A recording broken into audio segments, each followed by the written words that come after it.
أعوذ بالله من الشيطان الرجيم بسم الله الرحمن الرحيم الحمد لله رب العالمين والصلاة والسلام على سيدنا محمد وعلى آله وصحبه أجمعين رضي الله تعالى عنه وعن كافة المؤمنين رب اشرح لي صدري ويسر لي أمري واحلل عقدة من لساني يفقه قولي أما بعد.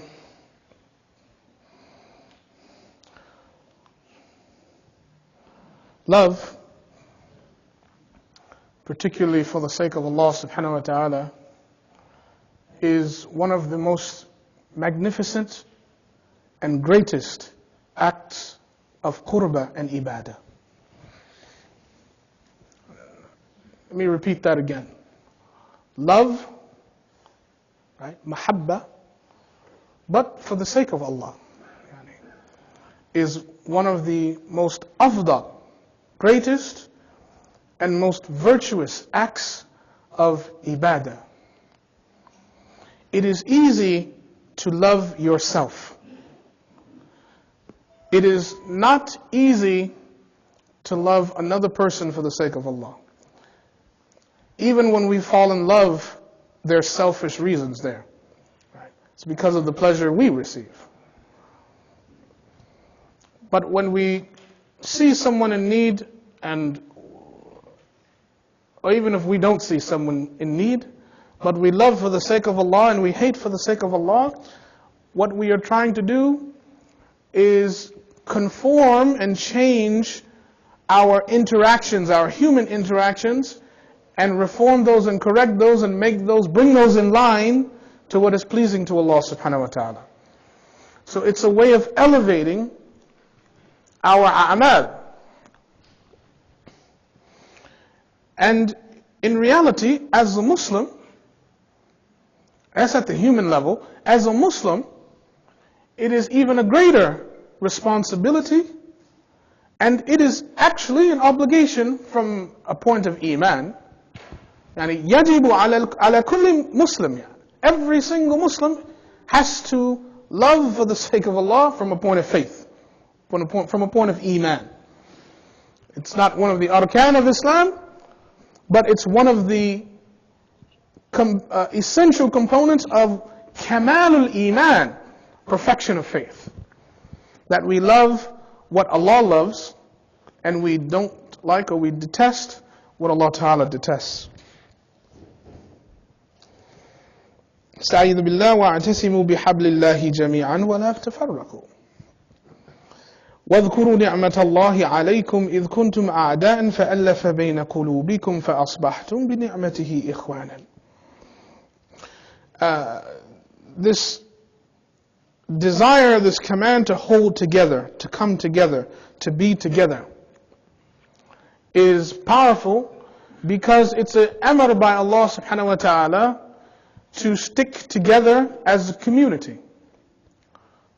But some people want to abandon the community, leave the community, go off and do their own thing. And then they experience trouble in their qulub, in their hearts. And this causes a type of roughness towards people. And it fosters a type of selfishness. And what happens is eventually they become rough towards those people that they're supposed to love. And this is a punishment to them by Allah subhanahu wa ta'ala. Part of the rana of the qalb, the darkness of the heart that Allah subhanahu wa ta'ala puts on the qalb. And so instead of trying to love your brother, you leave your brother, and what happens is you're all alone. You don't attend the jama'ats, nor the jumu'ats. Right? You don't stick to the community, so you don't know your deen. And so you don't know how to protect yourself.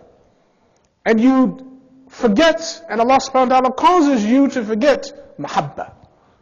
And your qalb, your heart becomes dark, hard, rough. One of the signs of the sickness of the heart is when you deal with people you love in a way that says that you hate them. And those people that are strangers, that you don't know, you deal with them as if they're your beloved. This is the switching and the altering of the situation, which is min amil shaytan, from the actions of shaytan. And so Allah subhanahu wa ta'ala puts as a pillar of faith of kamal al-iman, He talks about mahabba between al-ikha and ihwa and brothers as a community, because there's already an expectation that the believers will love their family, will love their relatives, their neighbors, etc. So then there's the desire to command the believers to love members of the jama'at, members of the community that they don't know, that they may not get any personal benefit from. Because automatically we're supposed to love those that are around us, that are close to us, that we know and deal with. And so part of the characteristic of the mu'min, and part is what keeps us together as a community, is that we love to love. We love to love. We prefer to love our brothers in Islam. But that preference to love our brothers and our sisters in Islam is on account of, in reality, our love for Allah subhanahu wa ta'ala. If we don't love Allah subhanahu wa ta'ala, then we're going to have problems loving our brothers and sisters in Islam from a distance, and then that's going to further impact how we love or don't love our brothers and sisters, and particularly our family members in our home. That was very, very depressed and taken by a situation I had right before the salat. Brother brought his wife in to me to complain about his wife. His complaint about his wife, who is a foreigner in this country, does not speak the native language, and the mother of his 3 kids, his complaint is that she doesn't get out and work. La hawla wa la quwwata illa billah. What kind of rajul? What kind of mu'min, if we can call a person like that mu'min? What kind of Muslim brings his wife in for counseling, mother of his 3 kids, because she will not follow his amr, his command to go out and get a job? I'm shocked that this Muslim comes to my office for this kind of counseling. And I'm even shocked at the brother that recommended them for counseling. And brother sits in front of me and degrades his wife and then abuses the Sharia. Our mahabba, no wonder we have problems. No wonder brothers from a country that's in a state of war, no wonder you have harb in your country. Allah Ta'ala is displeased when you think like this. You can't even control your home. You want your wife to go work with 3 kids? La hawla wa la. And ask me to give dalil from the Quran that she doesn't have to work. We have it messed up. We cannot have mahabba for the sake of Allah if we don't have mahabba for Allah and for His deen and for His commandments and for His sha'air and for His rules and for the ulama and for the ta'weel and interpretation that the ulama give about how to understand properly His rules and His deen. We have a big job to do. And so the Prophet ﷺ, he said in beautiful hadith, he said, إِنَّ أَحَبَّكُمْ إِلَى اللَّهِ تَعَالَى, the most beloved of you to Allah subhanahu wa ta'ala, الَّذِينَ يَأْلَفُونَ وَيُؤْلَفُونَ, are those people who love to love other people, and they love to be connected to other people, to be loved. Yani they love to be in a loving relationship. Not for selfish reasons, not because they're concerned about what they're going to get out of the relationship. Their concern is only qurba, getting close to Allah subhanahu wa ta'ala. And then he said, continuing this hadith, sallallahu alayhi wa sallam, وَإِنَّ أَبْغَضَكُمْ إِلَى اللَّهِ تَعَالَى, the worst or most detested person, the person Allah subhanahu wa ta'ala is most disappointed with, الْمَشَّاءُونَ بِالنَّمِيمَةِ, those who walk around talking about other people, spreading bad news about other people. If Allah subhanahu wa ta'ala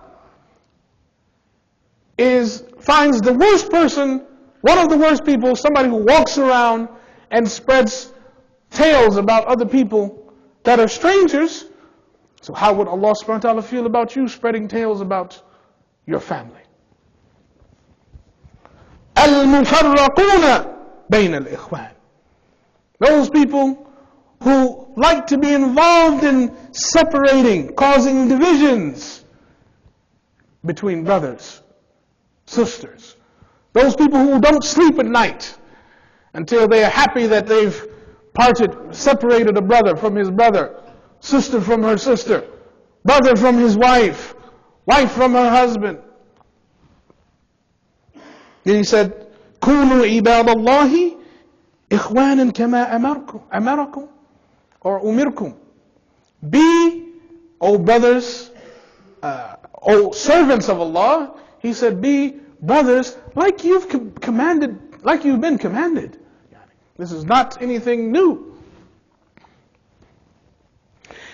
اسْتَكْثِرُوا مِنَ الْإِخْوَانِ, and Nabi sallallahu alayhi wa sallam said, make plenty of brothers.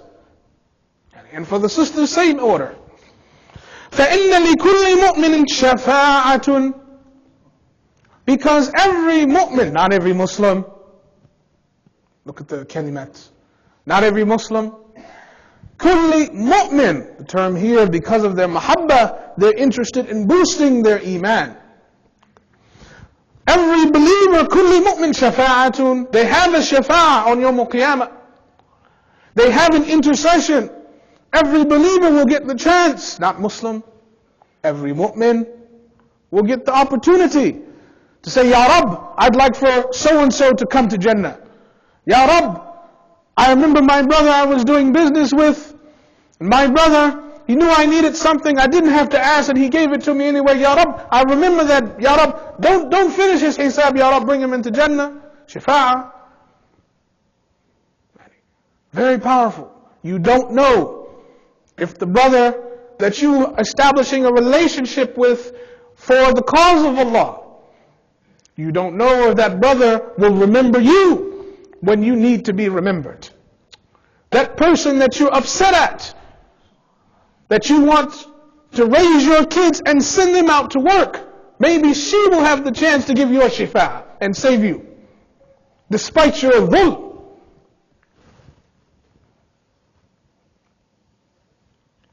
Prophet ﷺ gave us profound hadith on this matter.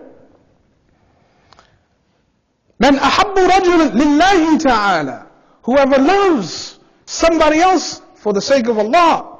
You don't have to treat people nice because they pay you. You treat people nice because you love Allah.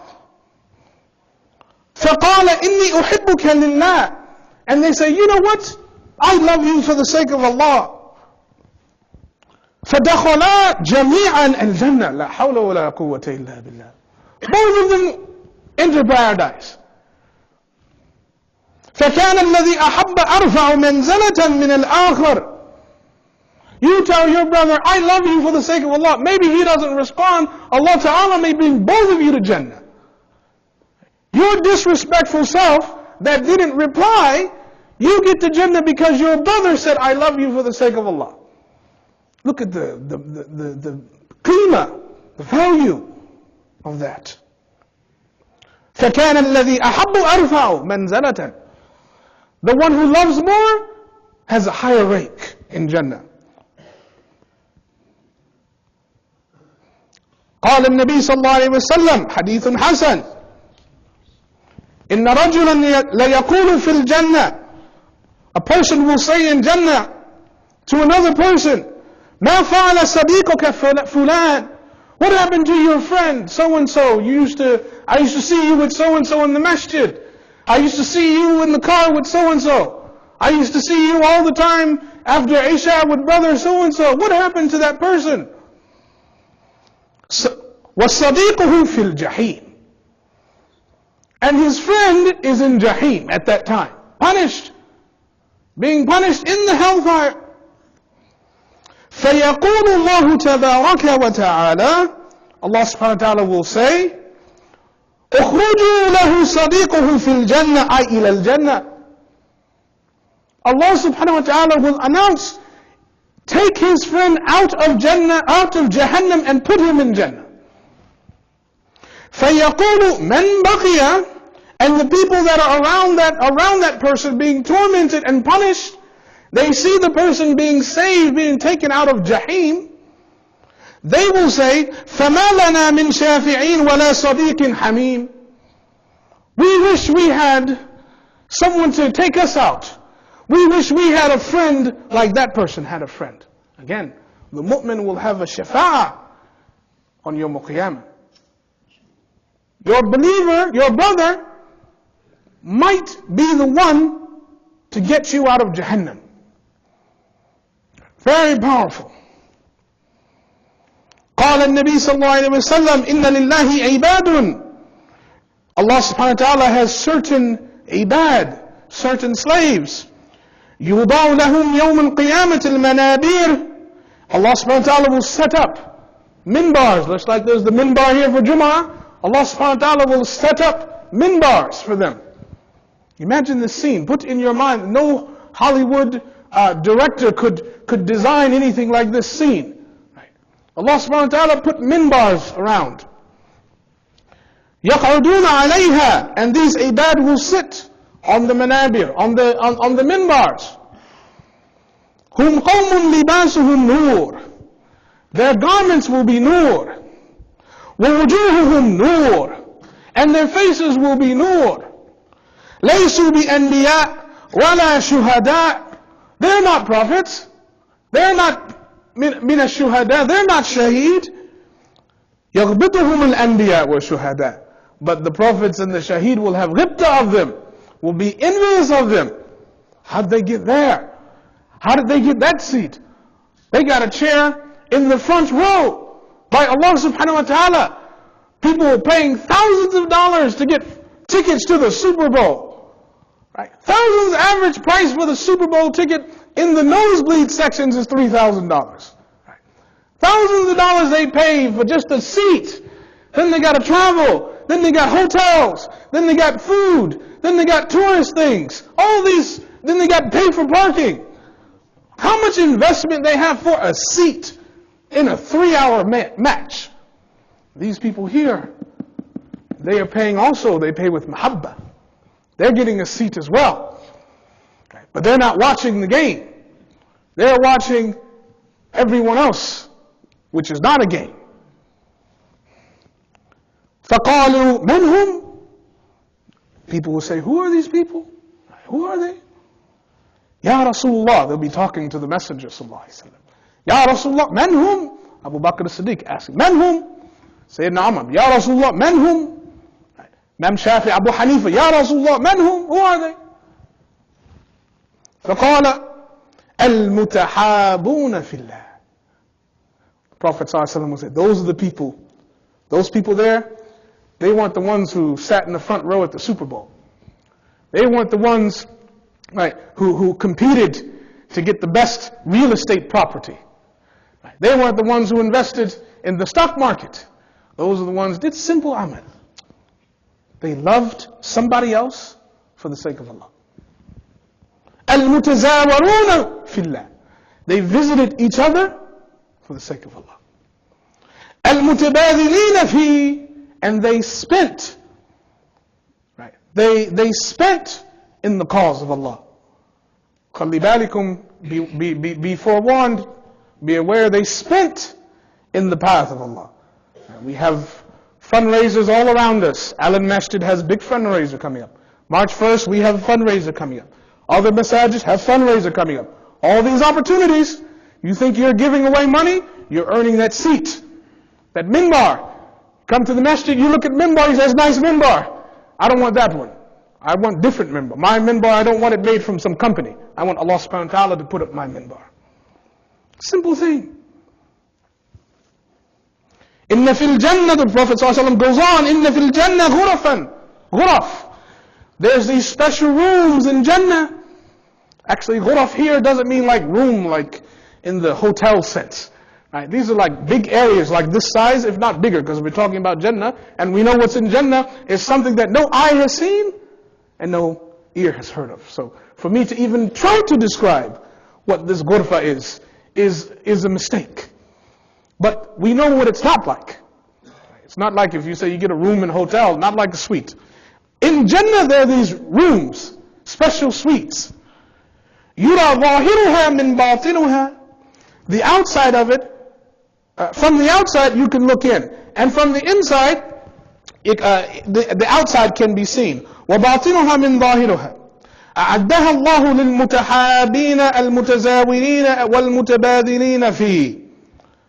Allah subhanahu wa ta'ala has prepared these rooms for those people that visit each other, love each other, and spend on each other for the sake of Allah subhanahu wa ta'ala. وَالْمُتَحَابُونَ فِي اللَّهِ تَعَالَى عَلَى الْعُمُودِ. Those that love for the sake of Allah, they will be on umud. You know, umud is pillars. We just talked about the minbars. Now the Prophet ﷺ is going further. He's saying they'll be sitting on like pillars, posts. Min yaqutin hamra. Red, bright posts that are red, made from yaqut, rubies, jewels. Fi ra'sil umud, at the top of the pillar,